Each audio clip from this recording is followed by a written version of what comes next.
శాంతి. బాబా ఈరోజు మోహాన్ని జయించే విషయం వినిపించారు. దేహము, దైహిక సంబంధాలు, అన్ని రకాల విషయాలతో డిటాచ్ అవ్వాలి. బాబాతో మనస్సును జోడించాలి అంటే మిగిలినవన్నిటితో మనస్సును డిటాచ్ చేయాలి. అప్పుడే సంపూర్ణంగా బాబా యొక్క శక్తులను స్వయంలో ధారణ చేయగలుగుతాం.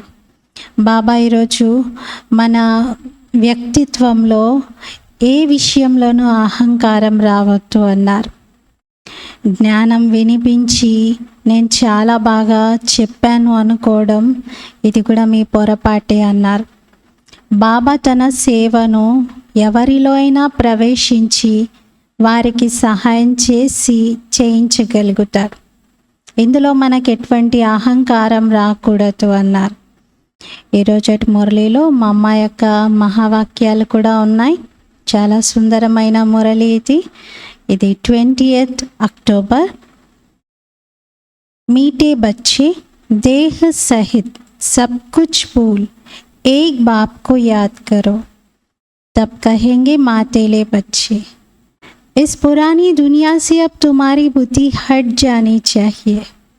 మధురమైన పిల్లలు దేహ సహితంగా అన్నీ మరిచి ఒక్క తండ్రిని జ్ఞాపకం చేయండి, అప్పుడే సొంత పిల్లలు అంటారు.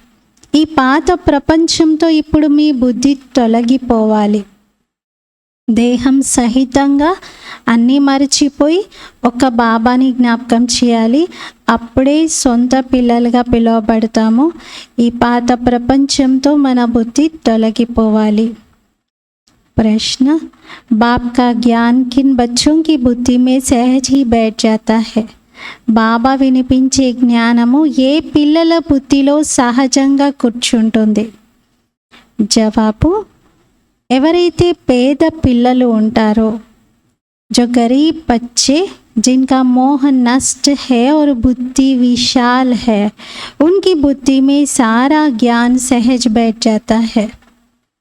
పేద పిల్లలు ఎవరిలోనైతే మోహం నశిస్తుందో, బుద్ధి విశాలంగా ఉంటుందో అటువంటి పిల్లల బుద్ధిలో మొత్తం జ్ఞానం సహజంగా కూర్చుంటుంది.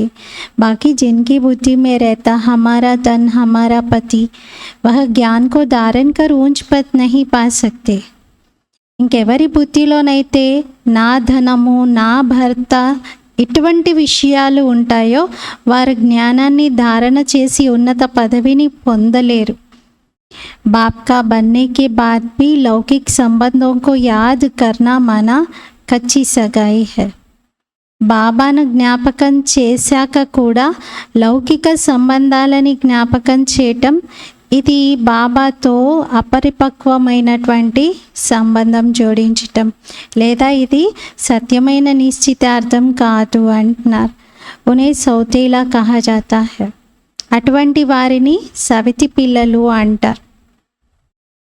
మరి పేద పిల్లలైతే పూర్తిగా బాబాకు బుద్ధిని సమర్పించి విశాలమైన హృదయంతో సేవ చేస్తారు. గీత్, మర్నా తెరీ గలీ మే, జీనా తెరీ గలీ మే. మరణించిన నీ మార్గమందే, జీవించిన నీ మార్గమందే అని. ఓం శాంతి. मीठे मीठे बच्चों ने गीत का अर्थ तो आपे ही समझा होगा. अब जीते जी आकर के बाप का बनना है. మధురాతి మధురమైన పిల్లలు పాట అర్థంనైతే మీరు అర్థం చేసుకొని ఉంటారు. ఇప్పుడు జీవించి ఉండగా వచ్చి బాబా పిల్లలుగా అవ్వాలి.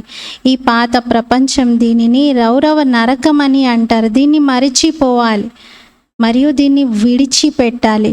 రౌరవ నరకాన్ని మరిచి స్వర్గాన్ని జ్ఞాపకం చేయాలి. స్వయాన్ని ఆత్మగా భావిస్తూ బాబా స్మృతిలో ఉండాలి.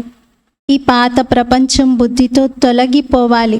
దీనికోసమే పురుషార్థం అవసరం. ఇది జన్మ జన్మాంతరాల కర్మ బంధనం. ఒక జన్మది కాదు, జన్మ జన్మాంతరాల కర్మ బంధనం. ఏది? ఈ పాత ప్రపంచం. ఈ ప్రపంచంలో ఉన్నటువంటి వ్యవహారాలు, సంబంధాలు, శరీరం అన్నీ ఎన్ని పాపాలు ఎంతెంత మందితో కలిసి చేశారు, ఎన్ని జన్మలు తీసుకోవాల్సి వచ్చింది. మరి ఈ కర్మబంధనాల ప్రపంచాన్ని ఇప్పుడు మర్చిపోవాలి. ఇది చీచీ ప్రపంచం, పతిత శరీరం.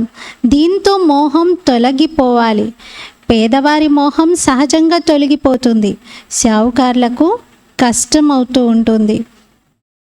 షావుకార్ల మోహం నశించడం కష్టమవుతుంది. ఎందుకంటే వాళ్ళు మేము ఇక్కడే స్వర్గంలో ఉన్నాము అనుకుంటారు. పేదవాళ్ళు పాపం చాలా కష్టాల్లో ఉన్నారు, మేము మాత్రం ఇక్కడే స్వర్గ సుఖాలను పొందుతున్నాం అనుకుంటారు. చెప్పాలంటే మొత్తం భారతదేశం పేదగానే ఉంది. కానీ అందులో కూడా పేదవారు ఎవరైతే ఉంటారో వారు జ్ఞానం బాగా తీసుకోగలుగుతారు. బాబా వారి కోసమే వచ్చారు. పేదవారికి ఎక్కువగా వారసత్వం లభిస్తుంది. అన్ని సెంటర్స్లో చూడండి, షావుకార్లు అతి కష్టంగా నిలవగలుగుతారు. స్త్రీలలో కూడా పేద ఇంటి వారు ఎక్కువగా వస్తూ ఉంటారు. ధనవంతులకైతే పతి సుఖం లభిస్తూ ఉంటుంది. అందుకే వారి బుద్ధియోగము పతితోనే ఉండడం వలన బాబాతో జోడించలేకపోతారు. పేదవారే ఎక్కువగా వచ్చి జ్ఞానం తీసుకుంటారు. బాబా ఉన్నదే పేదల పాలిట పెన్నిది. వారిని అందరూ జ్ఞాపకం చేస్తారు. కానీ డ్రామా అనుసారంగా భక్తులు భగవంతుని తెలుసుకోవటం లేదు. భగవంతుడైతే ఉన్నదే భక్తుల రక్షకుడు, భక్తి ఫలాన్ని ఇచ్చేవారు, సద్గతిదాత వారు ఒక్కరే. మీరు పిల్లలు బాబా ద్వారా ఇప్పుడు ఈ జ్ఞానం విషయాలను వింటున్నారు. ఈ జ్ఞానము ఎవరి బుద్ధి విశాలంగా ఉంటుందో, మోహం నశించి ఉంటుందో వారి బుద్ధిలోనే కూర్చుంటుంది. పదవి కూడా అలాంటి పిల్లలే పొందుతారు. ఎవరైతే రచయిత రచనైక పరిచయాన్ని ఇస్తారో వారే పదవిని పొందుతారు. బాబాను గుర్తించకుండా వారసత్వం ఎలా తీసుకుంటారు? సాజన్ కో సిర్ఫ్ సాజన్ कहने से फायदा नहीं हो सकता है. ప్రియుణ్ణి కేవలం ప్రియా అని పిలవడంతోటే లాభం ఉండదు అంటున్నారు. జానే పహచానే బిగర్ సాజన్ సే సగాయి कैसे हो सकती है. అసలేమీ గుర్తుపట్టకుండా, పరిచయం లేకుండా ఆ ప్రియుడితో మీకు ఎలా నిశ్చితార్థం జరుగుతుంది అంటున్నారు. కన్యకి నిశ్చితార్థం జరగగానే వారి చిత్రాన్ని చూపిస్తారు. వీరు ఫలానా వారి అబ్బాయి, వారి పని చేస్తారు అని చెప్తారు. అంతకన్నా ముందు చూపించరు అంటున్నారు. అలాగే వివాహం చేసేస్తూ ఉంటారు. పూర్వకాలంలో అయితే అసలు చూపించేవారే కాదు, అలాగే వివాహం చేసేసేవారు. కేవలం ఫలానా పని చేస్తాడు అనే విషయం మాత్రం చెప్పేవారు. ఇక్కడైతే కొంతమంది పిల్లలు తన తండ్రిని, ప్రియుణ్ణి కూడా తెలుసుకోవట్లేదు అంటున్నారు. ఇంకా వారికి ఎలా బాబాతో నిశ్చితార్థం జరుగుతుంది? నంబర్ వారీగా ఉన్నారు. కొందరిదైతే చాలా కచ్చగా, అంటే అసలు బాబాతో సంబంధం అస్సలు సరిగా లేదు. పారలౌకిక ప్రియుణ్ణి జ్ఞాపకమే చేయట్లేదు. లౌకిక భర్తను, లౌకిక సంబంధీకులు మొదలైన వారిని జ్ఞాపకం చేస్తూ ఉంటే ఇంకప్పుడు అది అపరిపక్వమైనటువంటి సంబంధమే ఉంటుంది బాబాతో. వారిని సవితి పిల్లలు అంటారు. పక్కా పిల్లలైతే సొంత పిల్లలుగా పిలువబడతారు. మరి సొంత పిల్లలు చాలా కొద్ది మందే ఉన్నారు. బట్టి జరిగినప్పుడు ఎంతమంది వచ్చారు. అందులో కూడా కొందరు కచ్చాగా, అపరిపక్వంగానే ఉండిపోయారు. తన సత్యమైన ప్రియుడైన పరమాత్మని గుర్తించలేకపోయారు. जैसे पारा हथेली पर ठहरता नहीं है ना, वैसे ही याद भी इतनी मुश्किल है. ఏ విధంగా పాదరసం చేతిలో నిలవదు కదా, అలాగే బాబా స్మృతి కూడా అంత కష్టం. గడియ గడియ మర్చిపోతూ ఉంటారు. ఒక 25-30 సంవత్సరాల వారు కూడా పూర్తిగా బాబాని జ్ఞాపకం చేయలేకపోతారు. మీకు తెలుసు, పారలౌకిక ప్రియుడు స్వర్గానికి యజమానిగా చేస్తున్నారు. 21 జన్మల కోసం మహారాజా మహారాణిగా తయారు చేస్తున్నారు. సృష్టి యొక్క ఆది మధ్యాంతాన్ని మనకి తెలియజేస్తూ ఉన్నారు. ప్రేయసీలను ఇంతగా ప్రేమిస్తూ ఎన్ని విషయాలను అర్థం చేయిస్తున్నారు. అయినా కూడా బుద్ధిలో మాత్రం ప్రేయసికి విషయాలే నిలవట్లేదు. బుద్ధి పాత ప్రపంచము, బంధనాల్లోనే భ్రమిస్తూ ఉంది. అసలు అనుకోరు నేను చాలా బంధనంలో ఉన్నాను, మనసుకు చుట్టూ బంధనాలు ఏర్పరచుకున్నాను అని. సంబంధం కావాల్సిందైతే ఒక్కరిదే కదా, మిగతావన్నీ బంధనాలే. పిల్లలకి బాబా అర్థం చేయిస్తున్నారు. ఒక్కరితో సంబంధం జోడించండి, వారే మీకు సృష్టి ఆది మధ్యాంతం యొక్క శిక్షణని ఇస్తూ ఉన్నారు. మీకు తెలుసు, అర్ధకల్పము జ్ఞానకాండం ఉంటుంది, మరి అర్ధకల్పం భక్తి కాండం ఉంటుంది. జ్ఞానకాండంలో అయితే 21 జన్మల వారసత్వం లభిస్తుంది. అక్కడ సతో ప్రధానంగా ఉంటారు. తర్వాత సతో ప్రధానం నుండి క్రిందకు వస్తూ సతో సమానంగా అవుతారు. తర్వాత సతో నుండి కూడా క్రిందకి దిగి రజోగా అవుతారు. ఎప్పుడైతే సతో పూర్తి అవుతుందో అప్పుడు జ్ఞానకాండం పూర్తవుతుంది. ద్వాపర యుగం నుండి భక్తి మొదలవుతుంది. అది కూడా మొదట సతో ప్రధాన భక్తిగా పిలువబడేది. తర్వాత భక్తిలో కూడా సతో, రజో, తమో అన్ని స్టేజెస్ వచ్చేసాయి. వ్యభిచారిగా అవ్వడంతో భక్తిలో కూడా దిగజారిపోయారు. తమో ప్రధాన స్థితి ఏర్పడింది. ఇప్పుడు ఈ విషయాలన్నీ తెలుసుకోవాలి, ఎవరికైనా అర్థం చేయించాలి. ఇవి చాలా సహజమైనవి. పిల్లలు, మీరు రౌరవ నరకంతో సంబంధాన్ని జోడించారు. ఒక్క బాబాతో సంబంధం జోడించే ప్రాక్టీస్ చేయండి. బాబాను జ్ఞాపకం చేసినప్పుడే వికర్మలు వినాశనం అవుతాయి. పేదవారు మంచిగా శ్రమ చేస్తూ ఉంటారు, మరి గొప్పతనం పేదవారిదే. బాబా కూడా పేదవారిపై బలిహారం అవుతారు. ఆదిలో ఎంతమంది గోపులు, ఎంతమంది మాతలు ఉండేవారు, కానీ ఇప్పుడు అందరూ సమాప్తమైపోయారు. కొద్దిమందే మిగిలారు. మాతలు కూడా కొద్దిగానే మిగిలారు. కోయి షావుకార్ గర్కి బి రెహగయి. కొందరైతే షావుకార్ ఇంట్లోని వారు కూడా ఉండిపోయారు. ఏ విధంగా క్వీన్ మదర్, దేవి. క్వీన్ మదర్ అంటే దీది వాళ్ళ అమ్మ. దీది వారు చాలా రిచ్ ఫ్యామిలీ నుండి వచ్చారు. అలాగే దేవి అంటున్నారు. ఇంకా అలా కొంతమంది. अब तुम्हें मूल बात समझानी है, जिस भगवान को सब याद करते हैं उसका परिचय क्या है.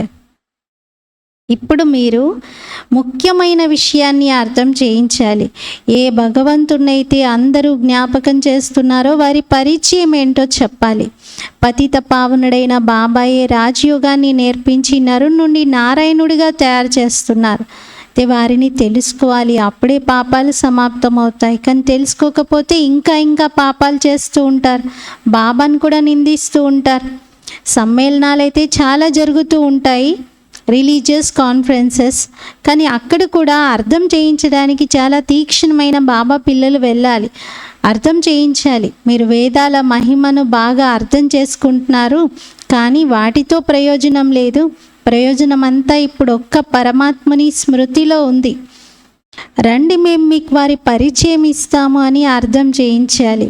బాప్కో పెహచానే బినా వర్షా కేసే మిలేగా. బాబాను గుర్తించకుండా వారసత్వం ఎలా లభిస్తుంది? బాబా ఇచ్చే వారసత్వం ముక్తి, జీవన్ముక్తి, గతి, సద్గతి. ఈ పదాలు వినిపించేది బాబాయే. మీరు పిల్లలు ఈ విషయాలన్నీ గుర్తుంచుకోవాలి. ఇంకే వస్తువుతోనూ లాభం లేదు. బాబాను, రచన యొక్క ఆది మధ్య అంతాన్ని తెలుసుకోవాలి. భలే సమ్మేళనాలు చేస్తూ ఉంటారు, కానీ స్వయమే కన్ఫ్యూజ్ అయిపోతూ ఉంటారు. ఏమీ అర్థం కాదు. మీరైతే బాబా పరిచయాన్ని స్పష్టంగా ఇవ్వాలి. అనేకులకు పరిచయం లభించింది అంటే అప్పుడు బాబా కమాల్ హే అని, అద్భుతము అని మెచ్చుకుంటారు. ఇదైతే మొత్తం సృష్టి యొక్క ఆది మధ్యాంత రహస్యాన్ని చిత్రాల సహితంగా అర్థం చేయించాలి. మాతలకు చాలా నశ ఉండాలి. పురుషులు సహాయం చేయడానికి సిద్ధంగా ఉన్నారు. డైరెక్షన్ బాబా ఇస్తారు. మాతలు ముందు ఉండాలి, పురుషులు మీకు సహయోగం ఇస్తారు, బాబా డైరెక్షన్ ఇస్తారు. కర్ణ కన్యాओं మాతాओं को है. చేయాల్సిందెవరు? కన్యలు, మాతలు. ఈ రోజుల్లో కన్యలు, మాతలకే మహిమ అధికంగా ఉంది. గవర్నర్, ప్రైమ్ మినిస్టర్గా కూడా మాతలు అవుతున్నారు. మాతలు గవర్నర్గా, ప్రైమ్ మినిస్టర్గా కూడా హోదాలు చేపడుతున్నారు. మరి ఒకవైపేమో ఆ మాతలు ఉన్నారు, లౌకికంలో ఉన్నత పదవులను చేపడుతున్నవారు. ఇక్కడ మీరు పాండవుల మాతలు. ఉనోంకి ఉచల్ జాస్తి హే క్యూంకి ఉన్కా రాజ్య హే. వాళ్ళ ఉత్సాహం ఎక్కువగా ఉంది, ఎందుకంటే వారి రాజ్యమే కదా అంటున్నారు. తుమ్కు తో 3 पैर పృథ్వీకి భీ నహీ మిల్తే. మీకైతే 3 అడుగుల భూమి కూడా దొరకట్లేదు. బాప్ తుమ్ బచ్చోంకో అనేక రాజ్ సమజాతే హే. బాబా మనకి అనేక రహస్యాలని అర్థం చేయిస్తూ ఉన్నారు. మీరిప్పుడు స్వర్గం యొక్క వారసత్వాన్ని పొందుతున్నారు. సాజన్ తుమ్కో శృంగార్తే మహారాణి బనా దేతే హే. ఈ ప్రియుడు మిమ్మల్ని అలంకరిస్తున్నారు, మహారాణిగా చేస్తున్నారు.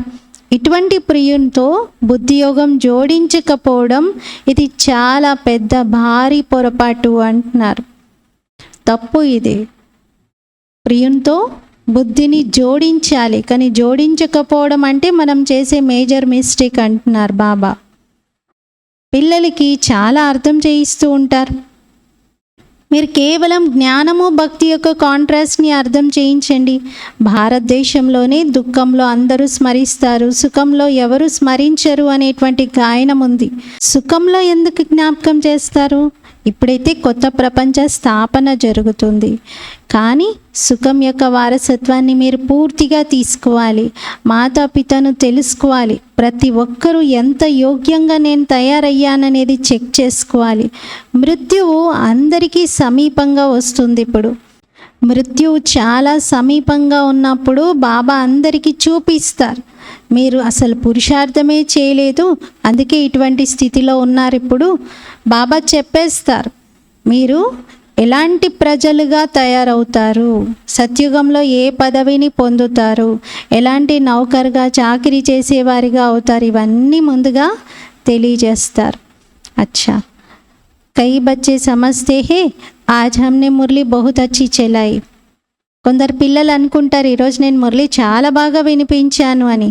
పరంతు నహీ, ఏతో శివ్ బాబా ఆకర్ మదత్ కర్తే హే. కానీ కాదు, ఇదైతే శివ్ బాబా వచ్చి సహాయం చేస్తారు. అప్నా అహంకార్ నహీ హోనా చెయ్యే. మీ అహంకారం ఉండకూడదు. మీకు బాబా నేర్పిస్తున్నారు, బాబా వినిపించిందే మీరు చెప్తున్నారు. బాబా లేకపోతే మీ మురళి ఎక్కడి నుండి వస్తుంది? మురళీధరుని యొక్క పిల్లలు మీరు మురళీధరులుగా అవ్వాలి, లేకపోతే ఉన్నతమైన పదవిని పొందలేరు. बल कुछ न कुछ फ़ायदा हो जाता है. कोई सेंटर खोलते हैं तो बहुत आशीर्वाद मिलती है. ఒకవేళ మీరు సెంటర్ తెరిచారనుకోండి, అనేకుల ఆశీర్వాదాలు లభిస్తాయి, ఎంతో కొంత లాభం అయితే జరుగుతుంది. ఇంత సమయం మీరు చదువుకున్నారు, మరి మీకు మీరే సర్వీస్ చేసి సెంటర్ని కూడా తయారు చేయాలి. స్వయం నేర్చుకుంటున్నారు అంటే ఇతరులకు ఎందుకు నేర్పించకూడదు? బ్రహ్మా కుమారి కావాలి అని చెప్పేసి అందరూ బాబాని అడుగుతూ ఉంటారు. బాబా అనుకుంటారు, వీళ్ళు అడుగుతున్నారు అంటే వారిలో అంత జ్ఞానం లేదు, వారంతగా చెప్పలేరు అనే స్పష్టమవుతుంది. ఇక్కడికి వచ్చి ఏం చేస్తారు అంటున్నారు, బాబాతో సమझाते हैं बादल आए रिफ्रेश होकर जाए वर्षा बरसाए. బాబా అయితే ఏం చెప్తారంటే, మీరు మధుబన్ వస్తే ఎక్కువ కాలం ఉండడం బాబాకి ఇష్టం ఉండదు. ఎందుకు అంటే పిల్లలు ఇక్కడికి రావాలి, పూర్తిగా మేఘాలై నింపుకోవాలి, తర్వాత వెళ్ళి వర్షించాలి. ఇక్కడే ఉండిపోతే లాభం లేదు అని అంటున్నారు బాబా. లేకపోతే ఎలాంటి పదవిని పొందుతారు? మరి మమ్మా బాబా అని అంటున్నారు అంటే గది పట్టుకొని చూపించాలి కదా అంటున్నారు. అంటే మమ్మా బాబా తర్వాత సింహాసనాన్ని అధిష్ఠించి చూపించాలి కదా. ఎవరికి ఇలాంటి అహంకారం రాకూడదు, నేనంతా ఇచ్చేసాను, నేను చాలా చేశాను అని. మీరేమీ ఇవ్వకపోయినా సరే బాబా మీకు గవ్వలకు బదులుగా వజ్రాలను ఇస్తూ ఉన్నారు. నేను అంతా ఇచ్చాను అనే అహంకారం ఎవరిలోనూ రాకూడదు. మీరు ఇవ్వకండి అసలు. బాబా కూడా మీకు గవ్వల బదులుగా వజ్రాలు ఇవ్వడం నుండి ముక్తులైపోతారు. మీరు ఇచ్చినటువంటి గవ్వలకి బాబా లెక్క కట్టి ఎన్ని రెట్లు వజ్రాలు ఇవ్వాలి కదా. మీరేమి ఇవ్వకపోతే అది ఇవ్వడం నుండి కూడా బాబా ఫ్రీ అయిపోతారు. అందుకే బాబా అంటున్నారు, మీరు సఫలం చేసుకుంటున్నారు, దాంట్లో మీకు ఏం అహంకారం రాకూడదు. అచ్చా, मीठे मीठे सिकीलते बच्चों प्रति मात पिता बाप दादा का याद प्यार और गुड मॉर्निंग. रूहानी बाप की रूहानी बच्चों को नमस्ते. हम रूहानी बच्चों की रूहानी बाप दादा को याद प्यार गुड मॉर्निंग और नमस्ते. मेरा बाबा मीठा बाबा प्यारा बाबा शुक्रिया बाबा. धारणा కోసం ముఖ్య సారము. ఫస్ట్ పాయింట్, ఒక్కరితోనే సర్వ సంబంధాలని జోడించి బుద్ధియోగం అనేక బంధనాల నుండి తొలగించాలి. ఒక్కరితో పక్కా నిశ్చితార్థం చేసుకోవాలి, బుద్ధియోగాన్ని భ్రమింప చేయకూడదు. సెకండ్ పాయింట్, బాబా సమానంగా మురళీధరులుగా అవ్వాలి, నేను మంచిగా మురళిని నడిపించాను అనే అహంకారంలోకి రావద్దు. మేఘాలై నింపుకొని వర్షించాలి, చదువుకోవాలి, సెంటర్స్ తయారు చేయాలి.